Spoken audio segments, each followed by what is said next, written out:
ഈശോയിൽ ഏറ്റവും സ്നേഹമുള്ളവരെ, തെറ്റ് ചെയ്താൽ ശിക്ഷിക്കുക ലോക നിയമം, സ്നേഹവും കരുണയും കാണിക്കുക യേശു നിയമം.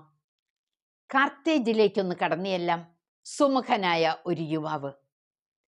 അവൻ പഠിക്കുന്നു, എന്നാൽ ജഡികനാണ്. അവിഹിത വേഴ്ചയിൽ ഒരു കുഞ്ഞുണ്ട്. മനീക്കിയൻ പാഷണ്ഡതയിൽ ചേർന്ന് വിശ്വാസം നഷ്ടപ്പെടുത്തി. ഇതറിഞ്ഞ അമ്മ മോനിക്ക കണ്ണീരോടെ പ്രാർത്ഥന ആരംഭിച്ചു. വിശുദ്ധ അംബ്രോസിന്റെ പ്രസംഗങ്ങളും വിശുദ്ധ പൗലോസ്ലിയുടെ ലേഖനങ്ങളും അവനെ മാനസാന്തരപ്പെടുത്തി. 391 33 വയസ്സിൽ ക്രിസ്ത്യാനിയായി, 36 വയസ്സിൽ വൈദികനായി, 41 വയസ്സിൽ ഹിപ്പോയിലെ മെത്രാനായി.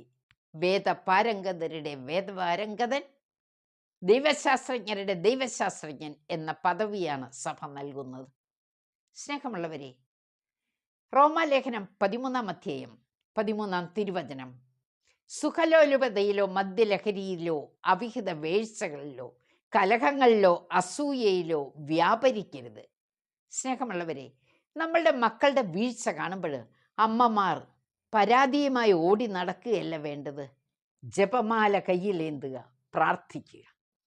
എല്ലാ ദിവസവും 3 നന്മ നിറഞ്ഞ മറിയം ഏറ്റവും കുറഞ്ഞത് പ്രാർത്ഥിച്ച് മക്കൾക്ക് വേണ്ടി കാഴ്ചവെക്കുവാൻ ഒരു തീരുമാനമെടുത്തി. സമയം അനുവദിക്കുന്നത് പോലെ ഒരു ജപമാല ചെല്ലാൻ ശ്രമിക്കുക. മക്കൾക്ക് മാനസാന്തരമുണ്ടാകും. പ്രിയപ്പെട്ടവരെ, നമ്മുടെ ദൈവം കരുണയും സ്നേഹവും നിറഞ്ഞവനാ. പാപിയെ തള്ളുകയല്ല, അവനെ മാറോട് ചേർക്കുകയാണ്.